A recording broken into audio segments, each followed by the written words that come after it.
Muchas gracias por esperar. Bienvenidos a este espacio de conversación. Queremos que sea un espacio como tranquilo de conversación con el maestro William Gutiérrez y también con Carlos Mario Mojica, que nos acompaña hoy y nos ha acompañado también en este proceso de esta muestra. Ayer inauguramos la exposición El Artista, que es lo que ven acá. Ahorita también pueden darse un recorrido más tranquilo, aprovechar también que está aquí el maestro para preguntarle cositas de las obras. Esta muestra recibe el nombre del artista porque tenemos a un gran artista aquí y también porque es el nombre de su picó. El artista, realmente esa fue como la decisión. Y pues con esta muestra lo que queremos es como reconocer y legitimar el arte picotero como un lenguaje cultural y estético fundamental como del Caribe colombiano, y pues hacerlo a través de parte de la obra del maestro William, quien ha sido pues como bien importante en este campo y trayéndolo además como al arte contemporáneo. Voy a cederle aquí el micrófono a Carlos, que quería como tener unas palabras y ahorita empezamos a conversar. Gracias, Sara. Hey, qué bueno tenerlos acá hoy, que estén acompañando al maestro en esta muestra, en esta conversación. Yo creo que es importante como resaltar un poco el significado que han tenido los sistemas de sonido en el mundo. O sea, los sistemas de sonido independiente de la latitud geográfica han tenido procesos sociales, procesos antropológicos, procesos culturales, económicos, políticos, y la diferencia del nuestro con el del resto de los sonidos del mundo, los sistemas de sonido del mundo, es primero la música. La música es fundamental. Nuestros sistemas de sonido en el Caribe colombiano, y bueno, también el escenario que hay en el Urabá antioqueño, porque el Urabá antioqueño tiene también una escena, tiene una característica musical muy distinta a los sistemas de sonidos del mundo. Nosotros hemos adoptado músicas de todas partes del mundo. Esa es la principal diferencia que tenemos con el sound system jamaiquino, por ejemplo, o con lo que sucedió en términos de sistemas de sonido en Nueva York, en el Bronx, en Brooklyn también, o lo que sucedió en Angola, o lo que sucedió en Brasil, o lo que sucede con los sonideros en México. Nosotros adoptamos y promovemos músicas de todas partes del mundo. O sea, ha sido una fortuna poder tener un repertorio musical bastante amplio. Y la otra característica que hace único el sistema de sonido colombiano nuestro del Caribe, que se llama picó, y ya eso es otro asunto, es precisamente que está acompañado de la gráfica. O sea, los hace distintos a los demás porque hay una pintura. Y hay una pintura que va acompañada con un nombre y todo eso. Y el maestro está precisamente aquí porque yo creo que una de las aristas fundamentales de la cultura picotera no es solo la música, no es solo el baile, sino la gráfica. O sea, lo que a nivel gráfico sucede alrededor de ella. Entonces, por eso tenemos al maestro aquí y quiero que le demos la bienvenida. Gracias, maestro. ¿Cómo vamos, maestro? Muy contento. Muy contento. Ah, bueno. Maestro, hablemos un poquito, ¿sabe qué? Hablemos un poquito siempre por el origen. No el suyo, sino vamos a poner en contexto el asunto. ¿En qué momento los picós de la costa caribe colombiana empiezan a tener una pintura? Bueno, antes agradecer a Sara, a Carlos por la invitación. Esto viene desde el año pasado. a ustedes por estar presentes. Se nota que tienen alguna afinidad con la música, con la pintura, con el arte, por eso están acá. Agradecerles la presencia. Bueno, yo no puedo decir en qué momento nace los dibujos de los Picó, porque tienen muchos años atrás. Allá hay algunos investigadores. Uno dice que nacieron en los 30, en los 40, en los 50, que en Cartagena, que en Barranquilla, que en Jamaica. Entonces, no hay un registro preciso de... Pero tengo entendido que las primeras imágenes, hay una anécdota de que un señor tenía un picocito y cada vez que iba a tocar con tiza le colocaba el nombre a la tela. Era una tela plástica, una tela marrón, una tela oscura. Eso es una... Empezaron con el nombre. Y yo pelado, yo vi un pintor que era mi modelo en ese momento, el paradigma, el ejemplo, y era el famoso Belimás. Era un señor que era de un pueblo del Magdalena. Dicen que era autodidacta, pero uno viendo su pintura, uno veía que manejaba muchos recursos de la pintura, ¿no? El color, la composición, las luces y la sombra. Entonces, aparte de que era muy creativo, él partía de la nada en la pared y uno veía, iba resolviendo cosas y a 2 o 3 horas ya tenía un mural que de pronto yo no lo puedo hacer. O sea, él tenía esa habilidad. Yo estudié artes plásticas. Yo estudié en la Facultad de Arte de Barranquilla, de la Universidad del Atlántico, y de pronto tengo una formación más académica. Sé un poco de color, de composición, de historia del arte, de teoría de la estética, pero nunca me pude prender de esta expresión popular que empecé a hacer de pelado. Entonces yo veía los dibujos de Belimás de lejos, casi, nunca tuve la oportunidad de estar ahí presente una hora, media hora viéndolo pintar. Siempre iba en el bus para el colegio, para el INEM, o venía y lo veía pintando. Y nunca tuve esa oportunidad de estar ahí como pendiente, uno en ese afán de aprender. Y ya cuando veía, ya había terminado, era muy rápido. Entonces era el referente, dije, algún día pinto como Belimás.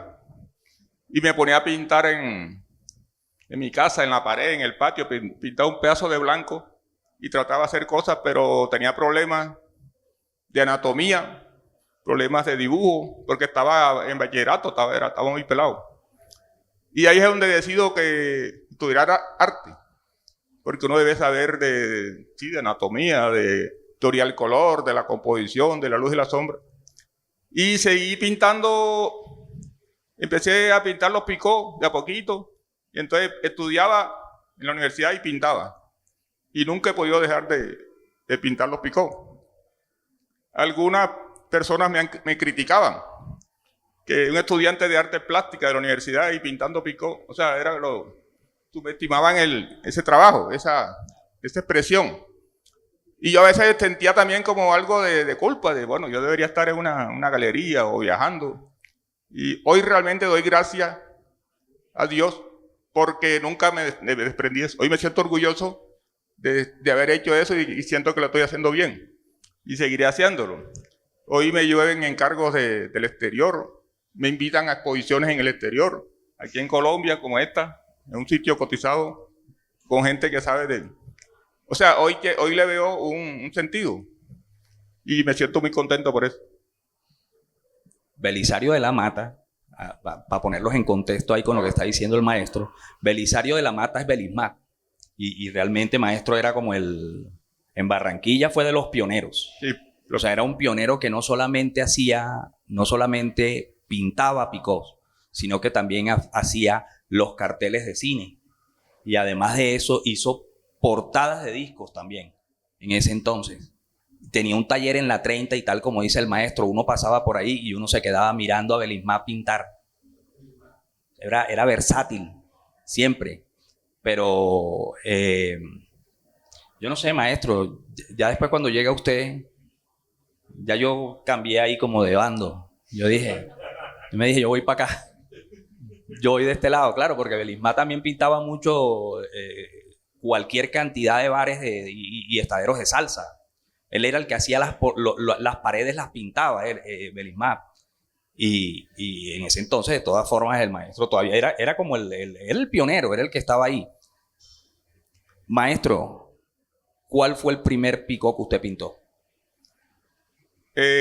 Lo primero que pinto de un picó es la regadera. La regadera es una caja larga que colocan arriba del cajón de los bajos, donde va el nombre del picó. O sea, es un bafle alargado, donde va el nombre del picó. O sea, fue el primer encargo de un vecino que ya tenía su picó pintado, su caja, sus bajos, y mandó a ponerle el nombre.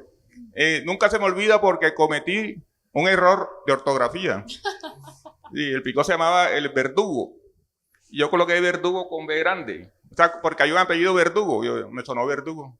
Al día siguiente alguien me dice, es un error porque Verdugo, el Verdugo es con B pequeña. Qué pena. Entonces me va a borrar el nombre. O sea, es un aprendizaje. Y entonces cambié la letra. Nunca se me olvida esa.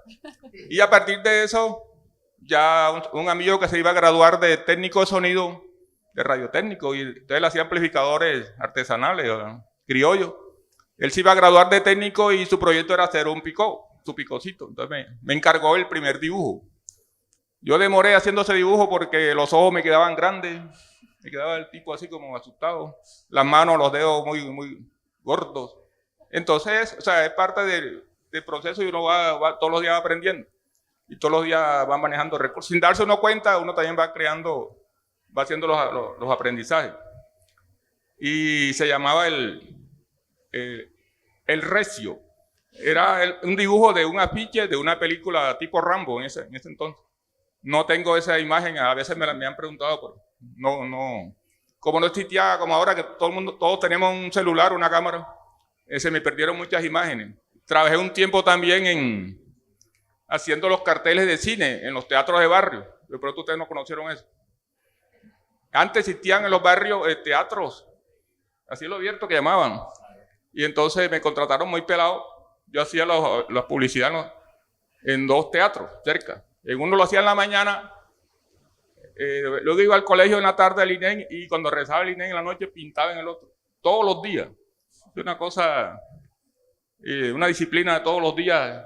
Solo había un día que no trabajamos, que era el 31 de diciembre. No, era que les iba a decir una cosa. Yo no sé si ustedes han visto un libro de hecho de hace 4, 5 años, 6 años, de pronto. Es un libro muy reciente, no tiene los 10 años. Y es un libro de pósters de cine de Ghana. ¿No han visto eso? Sí. Son pósters de cine ganés. En Ghana no llegaban los afiches oficiales de las películas, sino que les tocaba al pintar, les decían la sinopsis. Esto se trata de esto, así que necesito que me hagas una pintura sobre esto. Entonces, en Barranquilla también, acá en Colombia, también en ese entonces era muy, muy difícil que llegaran los afiches originales de las películas. Por eso es que ellos hacían los carteles de cine. Claro que a diferencia de los de Ghana, vean los de Ghana y después hablamos. Bueno, yo quería también hacerle una pregunta a Carlos Mario, porque en esta exposición, Ghana Wood debe ser ese. El libro se llama Ghana Wood. Porque ha sido como un puente para esta exposición. ¿Cómo se conocieron ustedes? ¿Cómo fue cómo empezó como su relación? Y también porque eres un gran coleccionista, ¿cierto? También curador.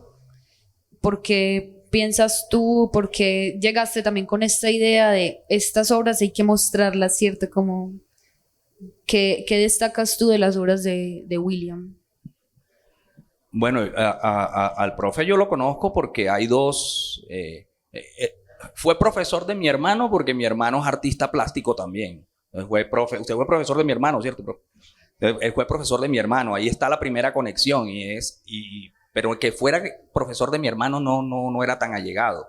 Lo más allegado es que pintaba picó, y eso era lo mío. O sea, el hecho de encontrar en la cultura picotera una forma de democratizar primero el entretenimiento y de escuchar, en el caso mío por lo menos como coleccionista, y de escuchar músicas que muy seguramente no vas a escuchar en la radio, Entonces, eso era, ahí había una primera conexión. Y si tienes a la persona, pues si vas a ver esto que sucede en términos como de artísticos, del artefacto como tal, y te encuentras a la persona que es la que lo hace, tú dices como, wow, yo tengo que ser amigo de esta persona. Esta persona yo la quiero de este lado. Entonces sí, así llegué, ahí nos fuimos conociendo y empecé como más que todo como a admirar la obra del maestro, hacerle un seguimiento y todo eso. Y de una u otra forma te conviertes en esa persona que si tienes la posibilidad de expandirla, de hacerle saber a la gente que puede ser una plataforma como para que el trabajo que él tiene se pueda ver en cualquier lado, hombre, perfecto. Yo creo más en la iconografía popular que en los Illuminatis curadores del arte. Así de sencillo. Entonces, por eso también me llena de satisfacción que un trabajo popular llegue en este momento, digamos, como a la visión un poco más del arte contemporáneo. Por eso el maestro está aquí, por eso me llamó la atención y porque sabía que con la Pascasia podía lograr tener esa muestra aquí. Claro, aquí en la Pascasia digamos que tenemos como 3 líneas que pues principalmente es la música, también están las artes visuales y la literatura y nos gusta como hacer cruces entre esas 3 líneas siempre. Entonces este espacio pues más que ser una galería o funcionar como galeristas, pues es un espacio expositivo. Acá nos gusta que llegue de todo, ¿cierto? Como propuestas muy diversas, no nos cerramos solo como a una línea. Y a mí me parece maravilloso porque siento que es muy importante también destacar el arte popular, ¿cierto? El arte de la calle, el arte de la gente. Además los Picós también tenían esa intención, ¿cierto? Eran como la disco y como en sus comienzos también como la manera de escuchar música que no se oía en la radio, ¿cierto? Entonces pienso que es muy importante destacarlo y creo que sí, también como este mundillo del arte ha sido un poco injusto o ha como por debajeado un poco el arte popular. No, pues no sé cuál sea el criterio, pues, pero a mí me parece que hay mucho que destacar ahí. Les quería preguntar también, porque desde los comienzos del picó y como de la cultura picotera hasta hoy, creo que ha cambiado, ¿cierto? Ha habido cambios, es normal. ¿Cómo se imaginan ustedes que va a ser el futuro, pues, o qué está pasando y a dónde creen que va a ir como el arte picotero? Tanto desde lo visual, ¿cierto? No sé si ha cambiado también un poco el estilo como de la forma en la que se decoran de la estética picotera y también como en lo musical y en lo que significa hoy en día también como la fiesta y lo que convoca el picó. ¿A dónde creen que va? Bueno, aprovecho que él decía que era maestro, fui maestro antes del hermano. Yo soy docente. Yo trabajo en las mañanas en un colegio público de Barranquilla, del distrito. Entonces yo trabajo en las mañanas, llego a la casa, descanso un poco y pinto en la tarde-noche. Entonces comparto los dos espacios. Trabajé unos años en la universidad donde estudié y fui profesor del hermano del que es un artista plástico. Entonces me tocó un poco también más duro de pronto que los otros pintores de picó porque ellos tienen todo el día y yo tengo que estar acomodando y que entrega nota y que reunión de padres de familia. Entonces sacando los espacios y con todo eso he pintado mucho picó. Hay esa preocupación de qué viene después. Uno realmente no sabe dónde va a llegar. Uno hace las cosas bien, con disciplina, con entusiasmo, y uno no sabe realmente dónde van a llegar. Yo nunca me imaginé, en una posición con mis cuadros al estilo de Picó, porque algunos no son dibujos de Picó, ya son pinturas, digamos, personales, guardando los parámetros de la estética popular, pero ya son como obras. Como hacen parte del arte popular, el arte popular es copista, es sencillo, es ilustrativo, es hasta ingenuo. Algunas imágenes son muy... Y sin muchas pretensiones, como en los contenidos, es muy visual, muy ilustrativo. Entonces, pienso, en Barranquilla en el tema de los picos se han dado como periodos y cambian hasta de modelo. Hubo un tiempo en que el picó cambió de forma de esa estructura, de esa caja, y se volvieron fraccionados. Uno iba a una fiesta y era una cantidad como de parlantes más grandes que eso, en todo el baile, en toda la calle, y no se veía el picó como tal. Se perdió el dibujo. Por un tiempo no tenían dibujo. El nombre apenas se oía en los jingles, en las placas. Eso fue un espacio como de 10, 12 años. Luego el señor del Scorpio, que tenía una amplificación, quiso que la amplificación se pareciera a los picos de antaño. Y le mandó a hacer los dibujos, pero los dibujos eran unas telas, eran postizos, o sea, la tela se colocaba cuando ya estaba armada la torre. Y se quitaba y entonces se dañaba muy rápido.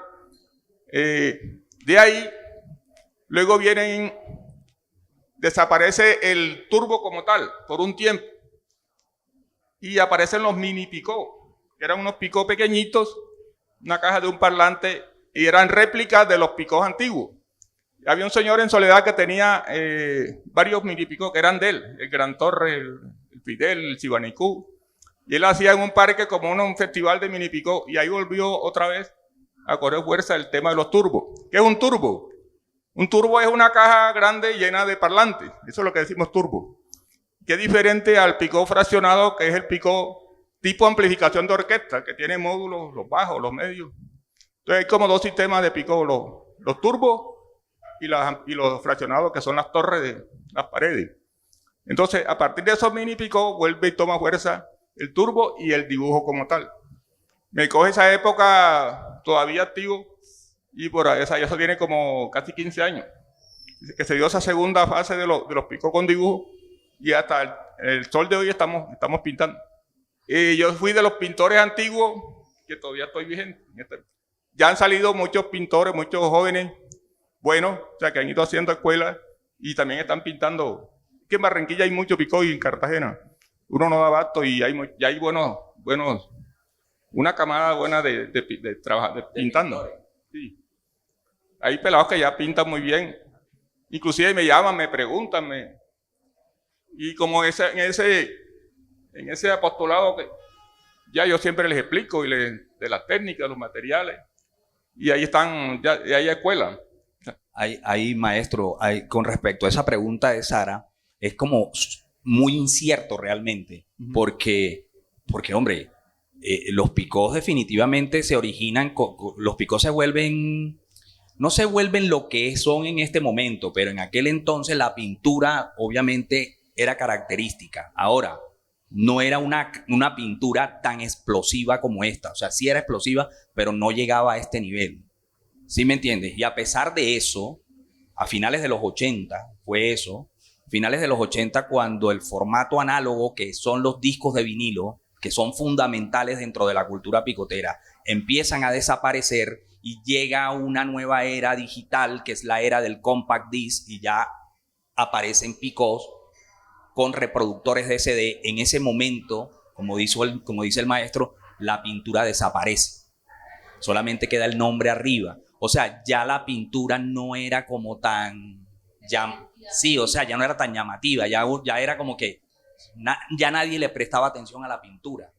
¿Sí me entiendes? O sea, por eso te digo que puede ser incierto. En este momento es un boom, es top lo que está pasando. Y está sucediendo algo tan increíble que yo no podía creer. O sea, cuando el maestro me dijo, voy a hacer la imagen de una de las plataformas, digamos, como más poderosas de música, que es Boiler Room, en Londres. O sea, cuando el maestro me dice, voy a hacer la imagen del Boiler Room, yo me quedé en 2016. Yo me quedé como, wow, esto está de otro nivel.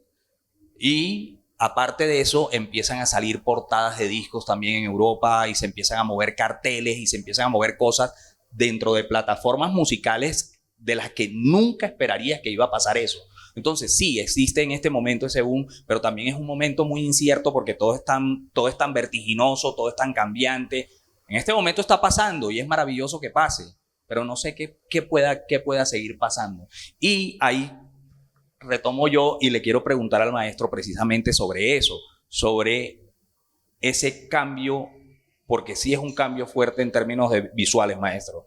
O sea, este color no es el mismo color que había antes. ¿Y eso es por qué? Bueno, alguien me decía una vez, un cliente, William, tú antes pintabas los cuadros, las personas más con colores más naturales, más reales. Ahora le metes mucho fluorescente. Y es cierto, anteriormente los Picot, la pintura fluorescente era como un 30% de la imagen. Era como un poco sobre lo que ya estaba resuelto con colores naturales. Pero los Picot ahora le colocan unas cintas LED o un reflector que resalta los colores flúor. Entonces, lo que no tiene flúor no se ve. Se ve un manchón ahí. Entonces, hay que meterle toda esa cantidad de colores. Se piensa siempre en eso.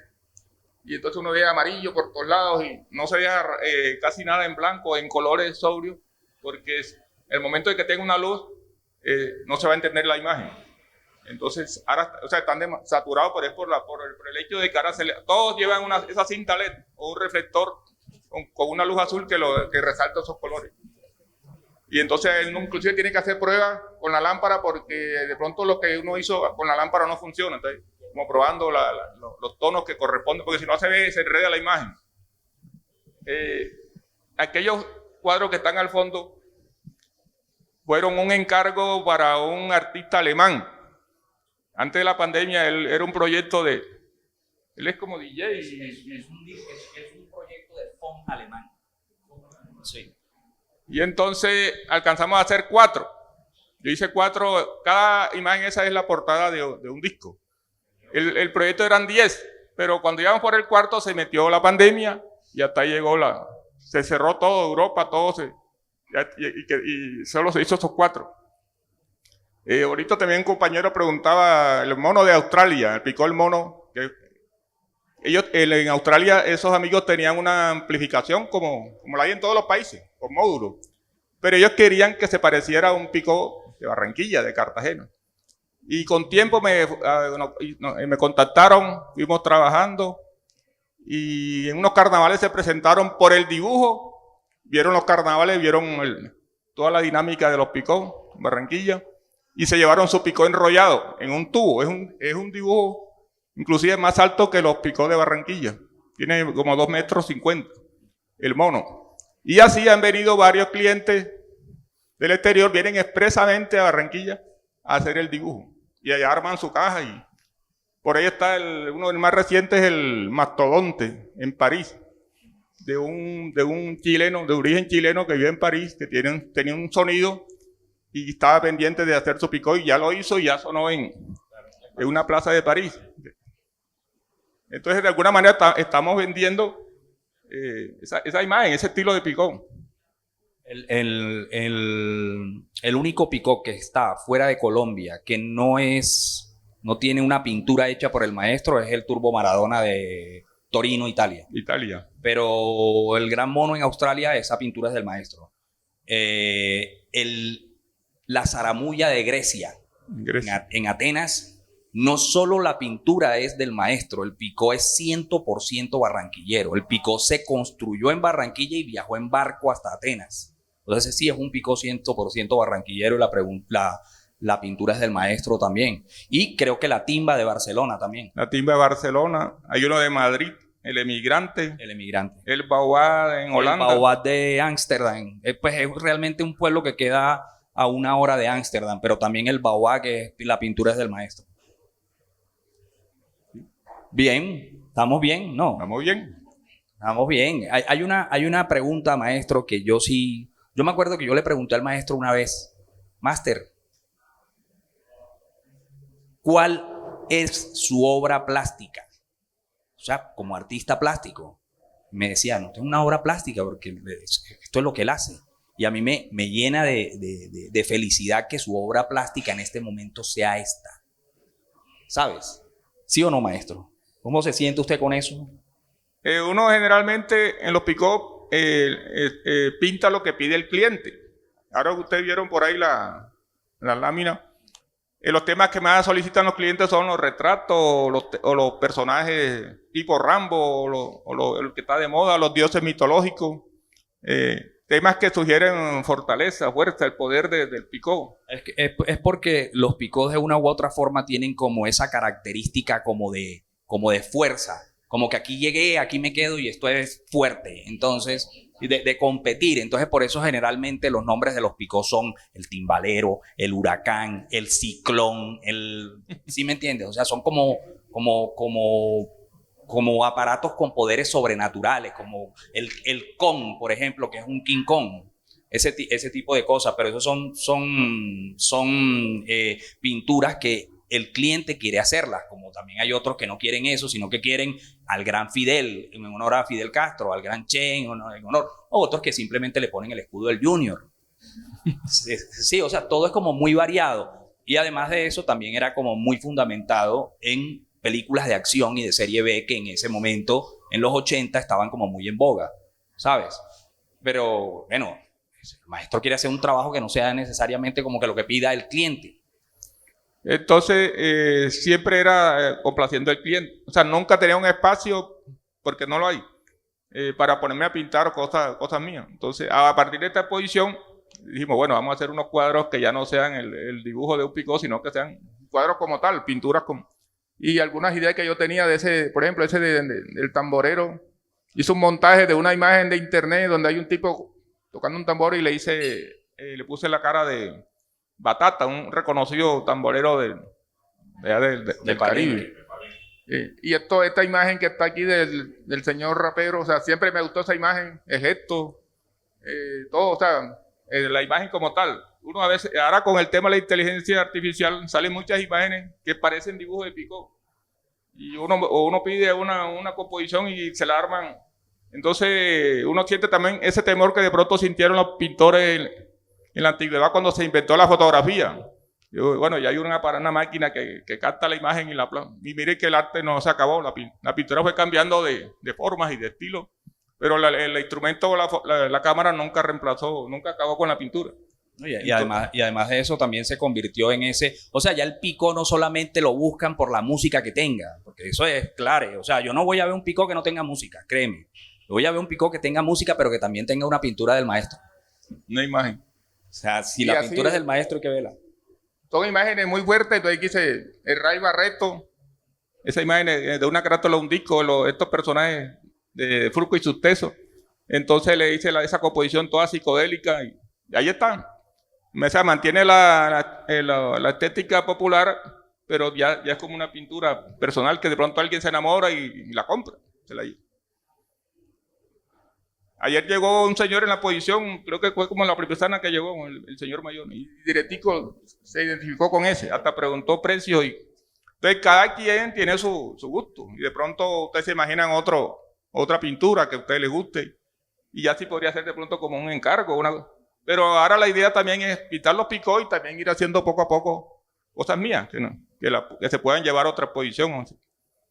Por eso estoy invitado a la Bienal de Bogotá, que va a ser la otra semana. El maestro acaba de regresar de la Bienal de Porto Alegre también. Bueno, les cuento. El mono de Australia, ese Picó, lo llevaron a Sydney, que es la capital de Australia, como un objeto artístico en una bienal de arte. O sea, ese objeto con una imagen que suena una música, lo consideraron una obra de arte y lo llevaron como objeto artístico a una exposición. Duró como 2 meses en Sydney. Un curador brasilero lo vio y entonces le pareció, digo, bueno, yo en la Bienal de Brasil, que él estaba al frente, yo quiero hacer lo mismo. Entonces me invitaron para que yo pintara el dibujo de un Picó que hay en Porto Alegre, en un museo del hip hop. Hay un museo del hip hop con todos sus elementos, con todos sus componentes, como los grafitis y aparte de los raperos, los DJ. Y el museo, en una parte hay un Picó ahí, donde los niños hacen escuela.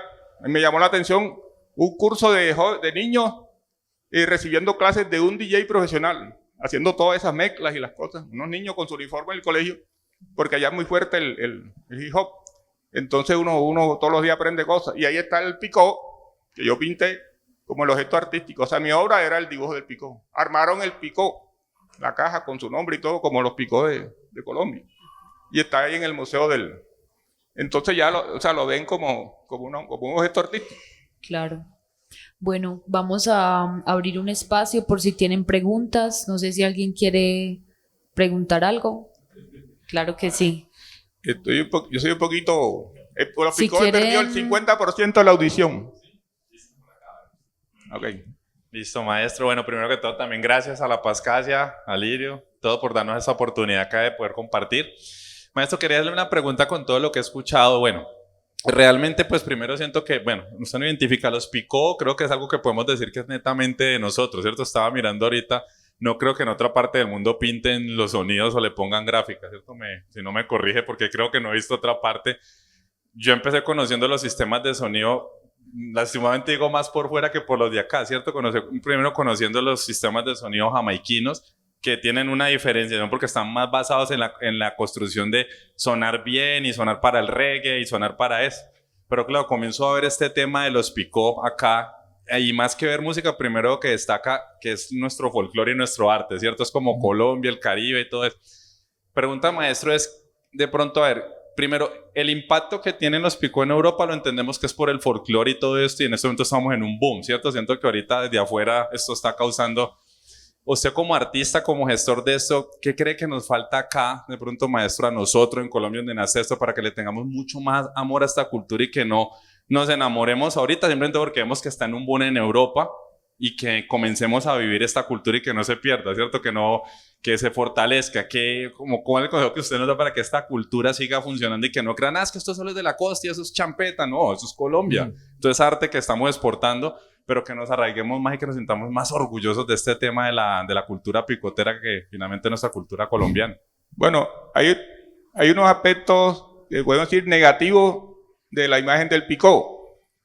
Mucha gente en la costa no gusta de los picó, lo subestiman, lo menosprecian. Uno, porque suenan muy fuertes, son muy ruidosos, y los dueños de los picó no respetan los tiempos, los espacios, suenan demasiado. Bueno, eso comentamos anoche en la posición. Otro por el tema de las culturas. Hay sectores de la población que no les gustan los picos, entonces lo miran como esos aparatos que son de los barrios de clase media o de clase baja y que solo lo ven de pronto en los carnavales o en la fiesta del pueblo, pero no, o sea, no compaginan con ese elemento. Bueno, por un lado. Otro, hace poco sale una ley, un decreto reciente que el tema del sonido. Y bueno, hay gente que se alegra, bueno, ahora los picos sí lo vamos a... porque realmente suenan demasiado, hay que regular eso, hay que regularlo, ya los días y las horas y el volumen. Y lo otro es, de pronto, así como los europeos han visto que en todo el mundo hay sonido, pero ellos están como más regulados. Entonces ellos captan esa imagen, copian esa imagen del dibujo, de la composición, de la música, que tenemos mucha música buena. En contacto con los clientes, ellos se llevan música de acá, mucha cumbia, mucha música costeña, y que les parece buena. Y anoche decíamos que, por ejemplo, en Barranquilla, en los picó, casi no se oye una cumbia, o un disco costeño, eso, o sea, se oye música africana, música salsa, pero la música de nosotros, los pelones no la conocen, no la ven, no la sienten en los picos, la juventud. Entonces hay como una ruptura ahí. O sea, deberían sonar más música costeña, más música colombiana, de Fruco, de los Latin Brothers. Entonces hay como ese espacio. A los jóvenes les gusta la música nueva ahora, unas músicas que... Yo estoy dando clases en mi taller y los niños están trabajando, jóvenes de 10 y de 11 están pintando. Pero se puede poner música, te ponen una musiquita, una música totalmente diferente. O sea, no hay nada que los una con a los picó, con al folclore, a los costeños. O sea, es otro tipo de... Entonces ahí se pierde la conexión, se pierde ese interés por mostrar lo nuestro. Entonces hay un vacío ahí, un vacío generacional, que ahí me da miedo de que de pronto, decíamos anoche, en Barranquilla los pelados no aprenden a bailar. En mi época nosotros bailábamos, íbamos a las verbenas a bailar toda la noche, bailar por bailar, o sea, era un gusto por la danza, por el goce. La juventud ahora no baila. Están con el celular, están haciendo, pero no aprenden. Entonces se ha perdido eso, que de pronto no lo ven en otros países, en los videos. Ok. Bueno, creo que en esa pregunta me respondiste una pregunta y era justo que mencionabas en tus inicios que era mal visto pintar picó. Era como que mal vista esa cultura popular. Es como que yo debería estar en un museo, debería estar haciendo otras cosas de artes plásticas y como que era poco meritorio que te dedicaras a pintar picó. Entonces hablaste ahorita acerca de que era mal visto, como que en ese entonces esa cultura popular no, como que no tenía mucho, digamos, enfoque a que podría ser un gran arte, ¿no? Ujú. Y mencionaste ahorita, Alirio, acerca sobre que hay un boom de esa cultura popular. A veces uno piensa que son tendencias y que esas tendencias tienen un final, ¿cierto? Como un periodo, como que ya pasó la moda. Pero ¿qué hacer para que esas tendencias vuelvan a coger arraigo? Para que ese usuario, ese oyente que, no sé, se enganchó con la cultura del picó, con las pinturas del maestro, como que no lo perciba como algo de moda, sino que pueda tener un arraigo donde pueda perdurar. ¿Cómo poder aprovechar este boom, esta tendencia que hay para que se quede? ¿Qué estrategias a nivel cultural, musical podríamos tener?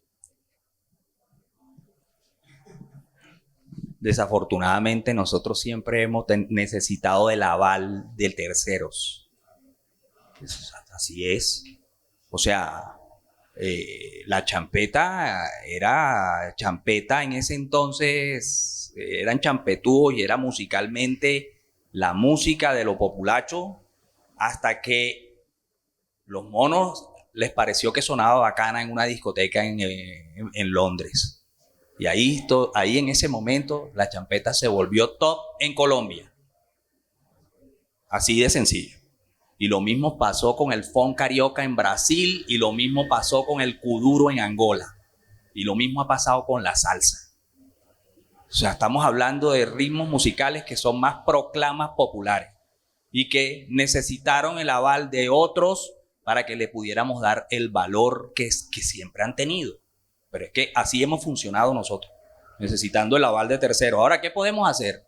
Pana, nosotros nos toca movernos duro. Yo ahorita estaba hablando con este man allá abajo y yo se lo dije a él. Yo le dije, yo cada vez que voy a otro lado y a mí me invitan a hacer una selección musical y hablar paja de música, obviamente yo le voy a dar mucha prioridad a mi música. Yo voy a hacerlo siempre. Si yo tengo la oportunidad de hacerlo, obvio que lo voy a hacer, porque yo no voy a necesitar de que alguien me esté diciendo allá cómo se maneja esa vuelta. Y yo se lo digo a la gente aquí. Entonces ahora te gusta la cumbia porque es que resulta que Anthony Hawkins salió en un video bailándola, no jodas. ¿Sí me entiendes? Entonces yo creo que sí es una cuestión como de apropiación, como de darle más credibilidad y valor a lo nuestro. En ese sentido, brother, si tú tienes la facultad de hacerlo en otro lado, hágalo. Hágalo, pero no por complacencia, sino porque de verdad se está haciendo. Y eso es lo que hace uno con todo esto, ¿sabes? O sea, como de verdad tener esa honestidad de decirle al mundo, esto existe, ya ves. El otro día me habló un man y me mostró una obra de un artista neoyorquino en una Juxtapox, que conocen la revista Juxtapox, una Juxtapox de un artista neoyorquino. Y me la mostró. Mira lo que hace este man. Este man se dedica a pintar los escenarios de las discotecas neoyorquinas y plasma lo que sucede durante la noche. Yo le dije, panita, esa vaina la hizo Dairo Barrios Nuevos en Barranquilla como en el 70, oye, y nadie le ha parado bola. ¿Sí me entiendes a lo que voy? Dairo Barrios Nuevos está haciendo eso desde hace años. El problema es que no es neoyorquino. Es un man de Barranquilla que vive allá en el calor. ¿Sí me entiendes? Entonces yo creo que sí es una cuestión como de amor un poquito propio y de que si podemos hacerlo, donde podamos hacerlo, hagámoslo. Y eso se lo dije a él ahorita, precisamente hablando de la cumbia. Donde yo pueda poner a sonar Palenque, lo sueno.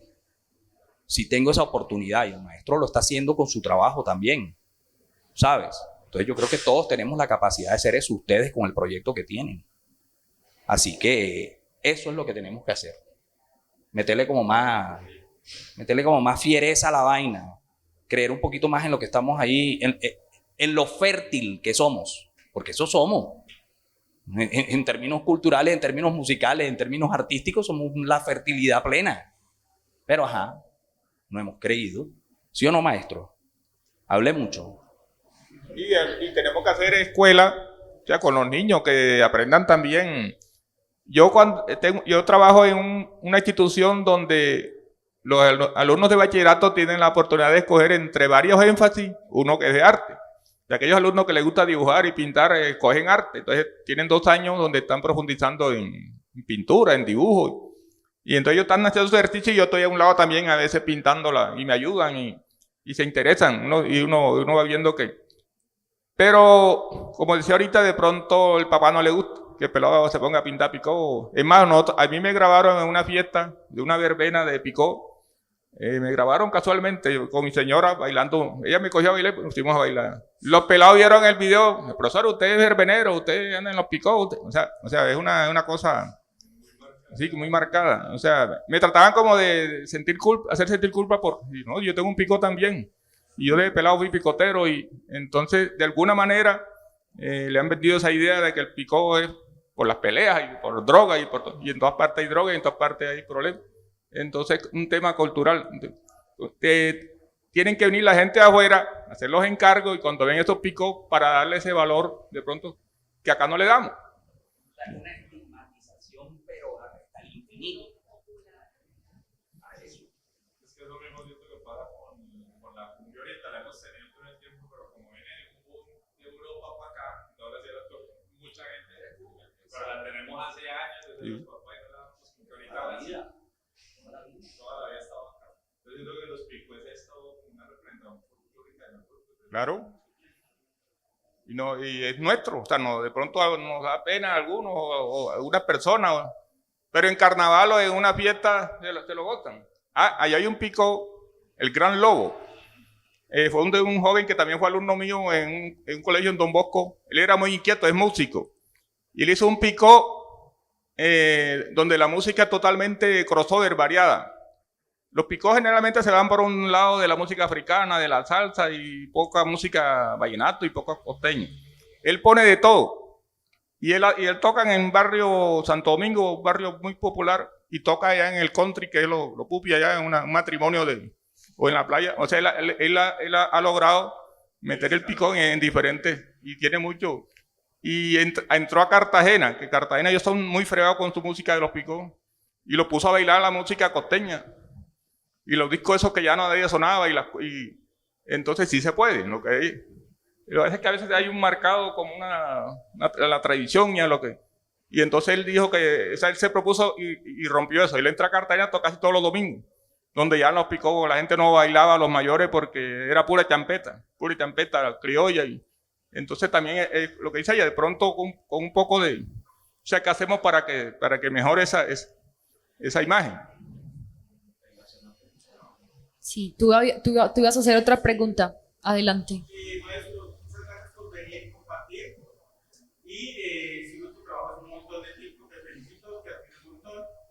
Pero te quería preguntar, me encantaría que me contaras un poco de este trabajo, la del máster del Basile. ¿Para quién fue? ¿Hace cuánto lo hiciste? ¿Cómo fue el trabajo? ¿Qué hay detrás de ese hiciste?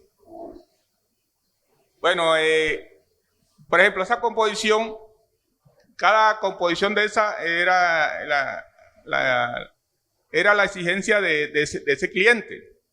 O sea, algunas cosas yo realmente no las percibo como, porque ellos me dieron, colócale esto aquí, esto acá, que esté el puente de Hamburgo, que esté el barco que está, ya.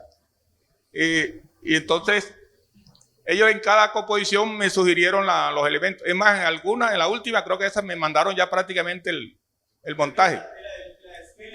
Claro, te está preguntando por los esta de acá. másters Yo del pensé que era la de Basile.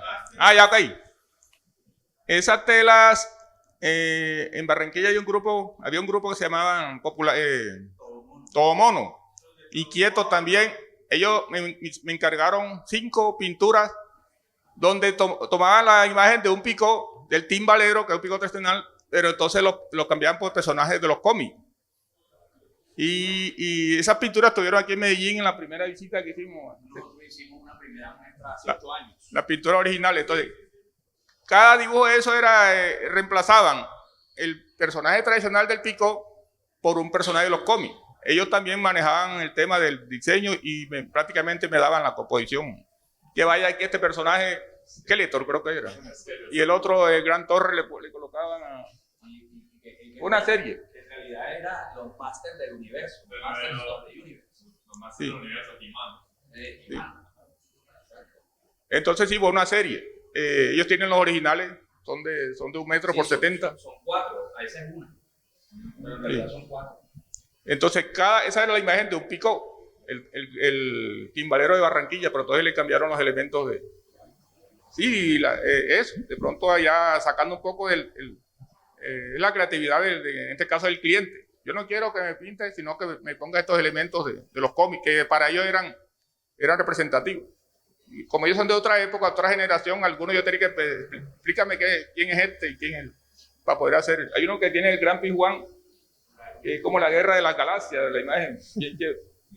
Y está el Pijuán sentado, el hombre sentado en la silla, en una poltrona, pero son personajes de los cómics en el espacio, bien bonita la imagen. Son hermosísimos. Y ese cruce, o sea, ahora hay un furor entre ese cruce entre los cómics, los tropical y preciosos. Sí. Muy bien, ¿alguien tiene otra pregunta? Bueno, muchas gracias, maestro, muchas gracias, Carlos Mario, mil gracias. Vamos a recoger aquí las sillas para que puedan como apreciar las obras ya con más espacio. Esta noche hay concierto del Son de la Nubia aquí si se quieren quedar, y después tendremos aquí una super selección afrocaribeña a cargo de Don Alirio. Bienvenidos también a La Pascasia, siempre a que conozcan la programación. Hay programación cultural pues todas las semanas, también almuercitos, también muy invitados a visitar la tienda de vinilos Surco, la librería de La Pascasia, que también tiene muy buena programación si les gusta como un poco la literatura. Y muchas gracias por venir. Bienvenidos, y también muy rico que le cuenten a la gente, a los amigos, a sus conocidos sobre la exposición para que vengan. Va a estar disponible hasta finales de noviembre. Entonces hay buen tiempo para venir, para que se pasen por acá, que este espacio es un poco más reciente aquí en La Pascasia, aunque ya tenemos un tiempo. Pero hay veces la gente viene y no sabe que acá en el segundo piso está la galería. Entonces, bacano si le cuentan a sus amigos y a su gente que pase. También las obras están a la venta por si les interesan, me buscan. Y bueno, disfruten mucho, muchas gracias. Un aplauso, porfa, para William, para Carlos, para Daisy también, la esposa del maestro. Muchas gracias.